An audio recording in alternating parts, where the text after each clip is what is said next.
मैं हूं आपका दोस्त, आपका होस्ट आर के, और आप देख रहे हैं आर के ट्रेडिंग। दोस्तों, टॉपिक क्या है? How to use indicators with rules.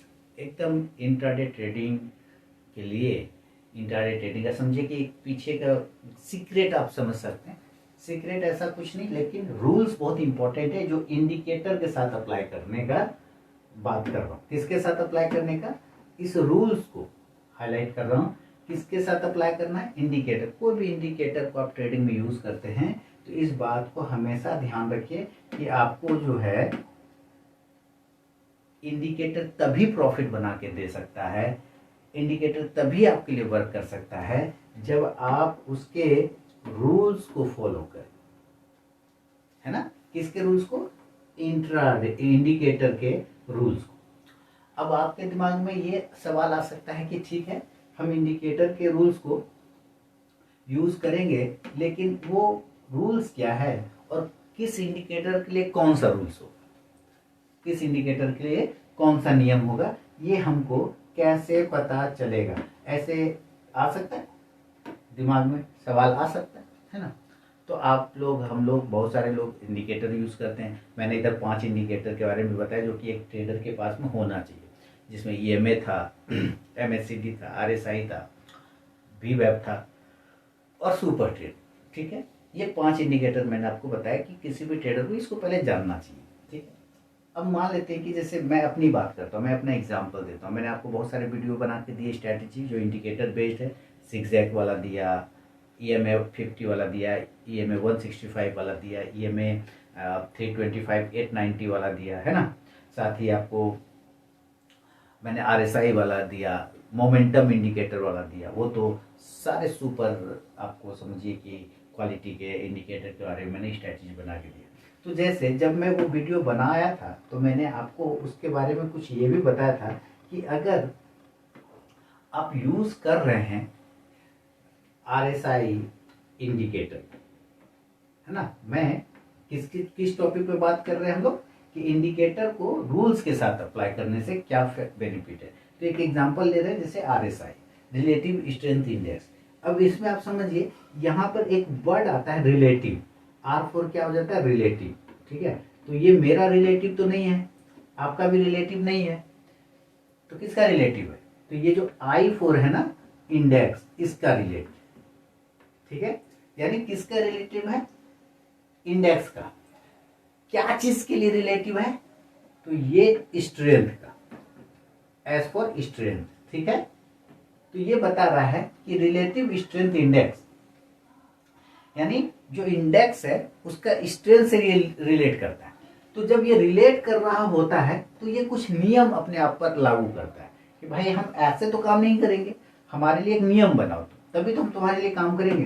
तो जैसे आप किसी ऑफिस में जाते हैं काम करने के लिए, मालिक वहां का होता है, तो वो कुछ नियम रूल्स बना के रख देता है पहले से कि 10 बजे आना है, 5 बजे जाना है। ये एक नॉर्मल रूल है कि 10 to 5 आपको काम करना है, 2 बजे लंच होगा, है ना, ये भी पता ही है। और शाम में जो है आपको 4 PM में जो है एक मीटिंग होगा, 11 बजे सुबह में एक मीटिंग करेंगे। ये सारे रूल्स है ना, ये रूल वहाँ रहता है और ये सब चलता रहता है। ठीक है, उसी के हिसाब से काम हो रहा है, तभी आप प्रोडक्ट कर पा रहे, कुछ भी चीज बना पा रहे, वहाँ अपनी सर्विस दे पा रहे और उसका आपको पैसा के रूप में तनख्वाह मिलता है, सैलरी मिलता है। तो इसी तरह से ये आरएसआई भी बोलता है भाई हम एक इंडिकेटर है, या कोई भी इंडिकेटर आप यूज करते हो तो उसका एक रूल होता है, आप उस रूल को पहले बना लो। हर एक लोग अपने अपने हिसाब से रूल को बनाते हैं, इसमें कोई फिक्स नहीं होता है। मैं पहले बता दूं, इसमें कोई फिक्स नहीं होता है। तो क्या फिर जब फिक्स ही नहीं होता तो फायदा क्या? फायदा ये है कि जब आप उस रूल को बनाते हैं अपने लिए, तो उस रूल को जब आप फॉलो करेंगे ना, क्या करेंगे, जब फॉलो करेंगे तो वो इंडिकेटर बाय डिफॉल्ट आपके रूल के साथ मर्ज हो जाता है बाय डिफॉल्ट। ये बाय डिफॉल्ट आप देखेंगे ना चार्ट पर, आपको लगेगा बिल्कुल सही। आप कोई भी नियम बना लें, जैसे कि मैं एक आरएसआई पर वाले टॉपिक पर आता हूं कि आरएसआई पर मैंने एक दिया कि भाई 50 वाला जो मीन पॉइंट है, मीडियन पॉइंट है आरएसआई का, आप वो आरएसआई वाला वीडियो देखिएगा। तो मैंने उसमें नियम क्या बनाया कि भाई हमें ट्रेड करना है आरएसआई 50 का जो ये मीडियन पॉइंट है, हम जब ये 15 के ऊपर निकलेगा आरएसआई, हम तब ट्रेड करेंगे। और जो RSI 50 के ऊपर जिस जो कैंडल उसको लेके जाएगा उस कैंडल का हाई टूटने के बाद एंट्री होगा। ये हमारा रूल था। इसी तरह जब RSI नीचे आ जाएगा 50 के नीचे, तो जो कैंडल उसको 50 के नीचे लेके आएगा और जब ये उस कैंडल का लो टूट जाएगा तो हम उसके नीचे फिर सेल करेंगे। ये रूल हमने बनाया। तो हम जब ये हमारा चल रहा होता है RSI इस तरह से यहाँ तक में भी चला है, ये 50 का लेवल, तो हम यहाँ पे क्या करते हैं, एंट्री करते हैं क्या? सोचिए, एंट्री करते हैं? नहीं करते, रुक जाते हैं। क्यों? क्योंकि हमारा रूल क्या है कि हम जब इसके ऊपर निकलेगा तब एंट्री करेंगे। रूल यही बना रखे हैं। तो यहाँ पर से आपने कितना बार देखा होगा कि यहाँ से टकरा के ये गिर जाता है वापस, ऐसे चला और इसको टच किया, टच करने ऊपर ब्रेक नहीं कर रहा, टच करके ऐसे गिर जा रहा है। अब मान लेते यहाँ पर आपने एंट्री कर लिया उसके ब्रेक करने से पहले, जो कि आपने रूल बनाया है, ब्रेक करने से पहले एंट्री कर लिया, तो आप यहाँ लॉस में आ जाएंगे। तो अगर आपने रूल फॉलो किया तो क्या किया आपने अपने आप को प्रोटेक्ट किया। क्या किया? प्रोटेक्ट किया। किससे प्रोटेक्ट किया? लॉस से प्रोटेक्ट किया, है ना? लॉस से प्रोटेक्ट किया। तो जब आप प्रोटेक्ट लॉस से कर रहे हैं तो, और जब ये चीज को फॉलो कर रहे हैं तो आपको एक संतुष्टि भी मन में मिलता है कि एकदम यार हम नियम के हिसाब से चल रहे हैं। और देखो जब नियम के हिसाब से चल रहा है, इसके ऊपर लेना तो ये नहीं गया, तो देखो यहाँ से ये रिजेक्शन ले गया, अगर अभी हम ले लेते तो फंस जाते। इसका मतलब हम नियम डिसिप्लिन फॉलो किए, तो डिसिप्लिन फॉलो किए उसका हमको रिवार्ड भी मिला, है ना? हर एक इंडिकेटर पे आप अप्लाई कर सकते हैं नियम को, उसमें कहीं कोई दो मत नहीं है। लेकिन क्या है, जब आप अप्लाई करते हैं तो एक इंडिकेटर जो होता है वो दो बातें अपने साथ बाय डिफॉल्ट लेके आता है। दो रूल वो इंडिकेटर अपने साथ लेके आता है। क्या? कोई भी इंडिकेटर आप यूज करें तो क्या लेके आता है वो अपने साथ? टू रूल्स, दो रूल। इंडिकेटर आप अपने जितना लगाते हैं रूल लगाइए, नियम बनाइए, लेकिन दो नियम ये अपने साथ बाय डिफॉल्ट लेके आता है।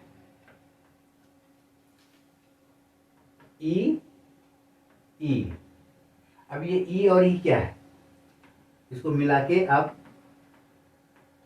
E2 कर दीजिए। E फॉर एंट्री, ठीक है, और E फॉर एग्जिट। ये दो रूल अपने साथ बाय डिफॉल्ट लेके आता है, इसमें ये चेंज नहीं करता है, इसमें ये चेंज नहीं करता है। तो आप बोलेंगे इसमें कौन सी बड़ी बात है, इंडिकेटर तो एंट्री एग्जिट बोलेगा ही, बिल्कुल सही। तो ये इंडिकेटर कोई भी होता है ये दो रूल्स अपने साथ लाता है E2, और ये बोलता है कि भाई अगर आप मुझे फॉलो कर रहे हैं, यानी इंडिकेटर को फॉलो कर रहे हैं, और मैं फिर वापस उसी RSI पे एग्जाम दे रहा या मूविंग एवरेज EMA का ही एग्जाम्पल दे देता हूँ, और EMA मान लेते हैं 50, ठीक है, कि इस तरह से कोई स्टॉक चल रहा है और आपका EMA उसके पीछे चल रहा है, ठीक है, EMA पीछे चल रहा है, और चलते चलते अचानक से आपका स्टॉक क्या कर रहा है, इस EMA को, ये EMA है येलो कलर का, इस EMA को आपका जो ये स्टॉक है, आपका स्टॉक इस तरह से नीचे ब्रेक कर देता है। तो रूल क्या बोलता है कि जब EMA के नीचे आता है तो कमजोर हो गए तो सेल कर दो। कॉमन मेथड यही है ना, सेल कर दो, ये रूल बोलता है कि सेल कर दो। तो चलो आपने यहाँ पे सेल करके एंट्री कर लिया। एंट्री दो प्रकार से होता है, एंट्री करके बाय करके और सेल करके, ठीक है। एंट्री दो प्रकार से होता है, बाय करके और सेल करके। तो आपने यहाँ पे सेल कर लिया, आपने एंट्री ले लिया सेल साइड। अब ये आपका स्टॉक नीचे आ रहा है, नीचे आ रहा है, और आपका जो ये EMA है ये इसके पीछे पीछे ऐसे ऐसे चल रहा है।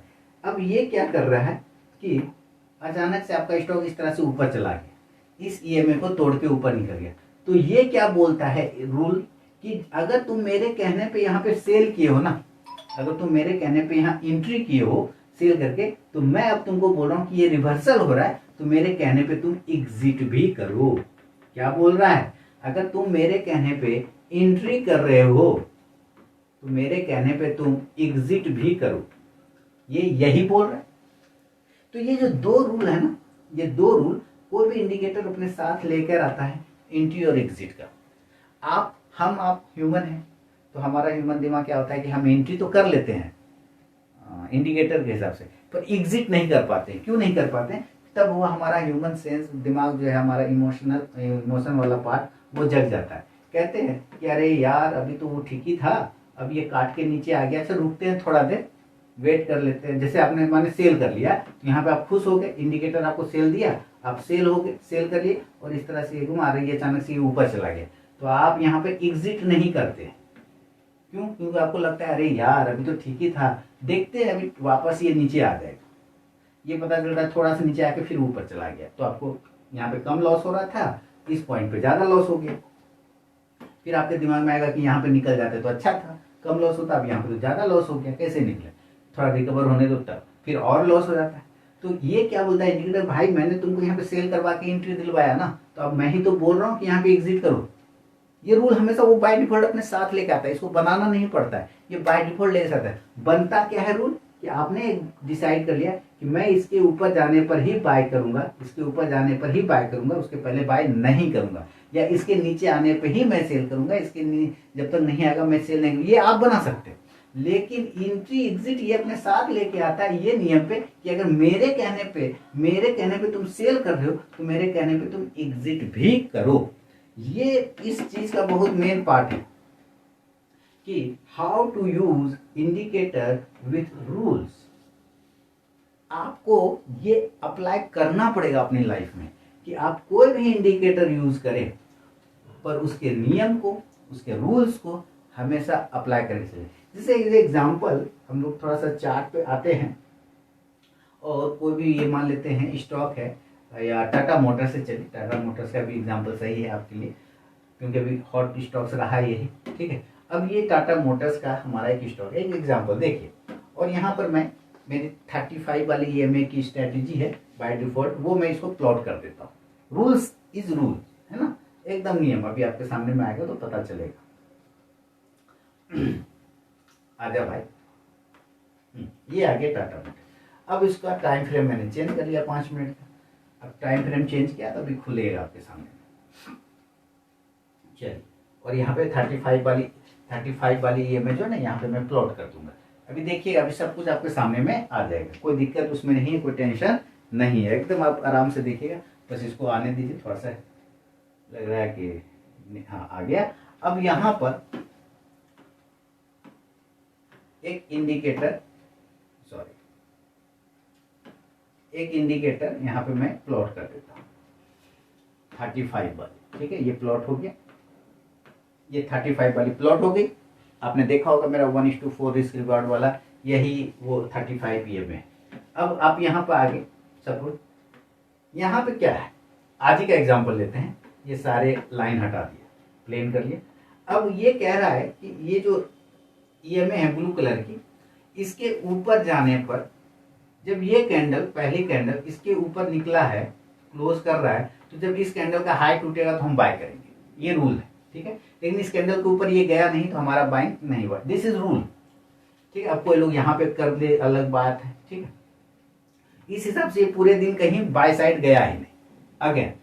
तो फिर अब होता है कि भाई ठीक है नहीं हुआ, तो हम यहाँ पे क्या देख रहे हैं कि हमारा इंडिकेटर इसके नीचे सस्टेन कर रहा है, तो जब इसका लो टूटेगा तो हम सेल करेंगे, यानी जो कैंडल इस लाइन के नीचे क्लोज करा है उसके लो टूटने में सेल, तो लो टूटने में सेल किया तो तुरंत से आपको 4.3 पॉइंट मिल गया। इसी तरह ये जब ये ऊपर जा रहा है तो इसका जब हाई टूटा तो बाय किया तो 2-3 पॉइंट मिला, लेकिन यहाँ पे बहुत स्किल चाहिए ट्रेड करने के लिए, क्योंकि ये साइड वेज है। लेकिन अगेन आपने फिर देखिए रूल फॉलो किया कि जब इसके नीचे आएगा तो हम सेल करेंगे, और इसके नीचे सेल करने पे फिर आप तब तक एग्जिट नहीं करेंगे जब तक ये एग्जिट करने के लिए नहीं बोले, यानी रिवर्ट करने के लिए नहीं बोले।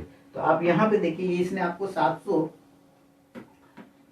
लगभग 30 पर सेल करवाया, 730 पे सेल करवाया, और वहां से लेके ये चला गया 715 पर, यानी 718 तक। तो आप यहाँ देखिए, यहाँ से लगभग आपको 12 पॉइंट आपको यहाँ पे बेनिफिट मिला, और ये अभी तक एग्जिट का साइन नहीं दे रहा है। तो अकॉर्डिंग टू रूल आप यहाँ पे बैठे हुए। तो ये रूल है कि भाई अगर वो एंट्री के लिए बोला है तो एग्जिट के लिए भी बोलेगा तो आपको करना होगा, एग्जिट नहीं बोला तो नहीं किया। जिन लोगों ने इंट्राडे में ट्रेड किया तो निकल गए, लेकिन बता रहा हूं कि अगर ये यहाँ पर से ऐसे रिवर्ट हो जाता तो आपको यहाँ पे निकलना रहता है, इस चक्कर में नहीं कि अच्छा रुकते हैं फिर वापस नीचे आएगा, नहीं। अगर इसने एग्जिट बोल दिया तो फिर निकल जाइए, दिस इज रूल।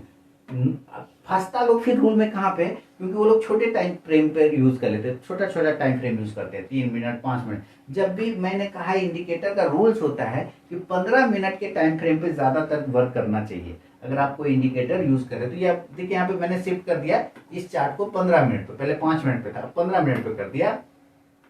अब यहाँ 15 मिनट पे देखिए ये क्या बोल रहा है, ये तो साफ बोल रहा है कि भाई मेरे नजदीक आओगे तो हम पिटाई मारेंगे। देख रहे, ये गया यहाँ से यहाँ, ईएमए को क्लेम किया, ईएमए उसको फिर पटक दिया नीचे। ईएमए क्या बोलता है, जब तक तुम मेरे ऊपर सस्टेन नहीं करोगे, नियम क्या है, तब तक तुम बाइंग में नहीं जाओगे। मेरे नीचे सस्टेन करते रहोगे, तुम मेरे पास टकरा के हम फिर गिरा देंगे तुम। तो ये एग्जैक्ट 35 पे टकराया और गिरा दिया। तो अब किसी ने यहाँ पर इस रूल को फॉलो किया होगा कि मेरा अड़चन है, मेरा दीवार है, मैं रेजिस्टेंस हूँ, ये लाइन रेजिस्टेंस बन गया, जब तक मेरे ऊपर नहीं जाएगा हम बाइंग में नहीं जाएंगे, तो यहाँ से गिरा देंगे, तो वो प्रॉफिट में होगा। तो इसीलिए मैंने आपको कहा कि अगर आप इंडिकेटर यूज करते हैं तो उसके रूल को भी जरूर यूज करिए, क्योंकि तभी आप विन कर सकते हैं इंट्राडे ट्रेडिंग में। अदरवाइज क्या होगा कि एंट्री तो उसके हिसाब से ले लेंगे, एग्जिट जब बोलेगा तो वो नहीं ले पाएंगे, है ना, आप इमोशन में फंस जाएंगे। नहीं, कुछ रूल्स हैं जो इंडिकेटर के साथ आपको लगाना ही लगाना पड़ेगा। जब तक आप उसको नहीं लगाएंगे, अगर अपना भी रूल बनाते हैं तो उसको जरूर से फॉलो करिए, डिसिप्लिन से फॉलो करिए, तभी वो इंडिकेटर आपके लिए वर्क करेगा, अदरवाइज नहीं करेगा। तो ये एजुकेशनल वीडियोस कैसा लगा दोस्तों, मुझे जरूर कमेंट करके बताइए। मैं मिलूंगा नेक्स्ट वीडियो में, तब तक के लिए बहुत बहुत धन्यवाद।